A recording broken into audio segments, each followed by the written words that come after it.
Hello guys, risk management என்ன அப்படின்னா, நம்ம வந்து ஆப்ஷன்ஸ் ட்ரேடிங் பண்ணும்போது 1:3 ஃபாலோ பண்ணுவோம். அண்ட் ஸ்விங் ட்ரேடிங் பண்ணும்போதுமே 1:3 ஃபாலோ பண்ணுவோம். 1:3 அப்படிங்கும்போது என்னன்னா, நீங்கள் 1000 rupees நீங்கள் வந்து ஸ்டாப் லாஸ் ஃபிக்ஸ் பண்ணீங்க, நீங்கள் 1000 rupees லாஸ் பண்ணுறதுக்கு ரெடியாக இருந்தீங்க அப்படின்னா, நீங்கள் 3000 rupees ப்ராஃபிட் வர வரைக்கும் you have to wait. So அதுதான் வந்து பார்த்தீங்கன்னா 1:3. 3000 rupees நான் வந்து ப்ராஃபிட் பண்ணுறதுக்கு என்னோட 1000 rupees நான் ரிஸ்க் பண்ணுறேன். அதுதான் வந்து பார்த்தீங்கன்னா 1:3.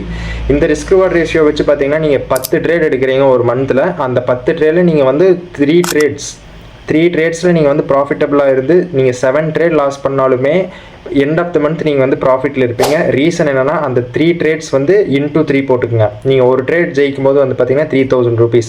ஸோ அப்போ 3 ட்ரேட் நீங்கள் வந்து ப்ராஃபிட் பண்ணும்போது பார்த்தீங்கன்னா 9000 rupees. பேலன்ஸ் இருக்கிற 7 ட்ரேட்ஸுமே நீங்கள் லாஸ் பண்ணாலுமே அந்த 7 ட்ரேட்லேயுமே 1000 rupees தான் விடுவீங்க. 7000 rupees. ஸோ 9000 - 7000 நெட் ப்ராஃபிட் வந்து நீங்கள் வந்து பார்த்தீங்கன்னா 2000 rupeesல இருப்பீங்க. That's the power of risk reward ratio.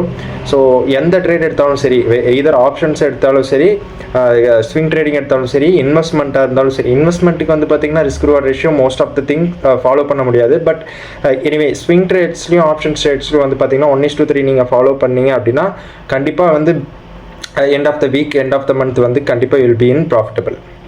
Thanks.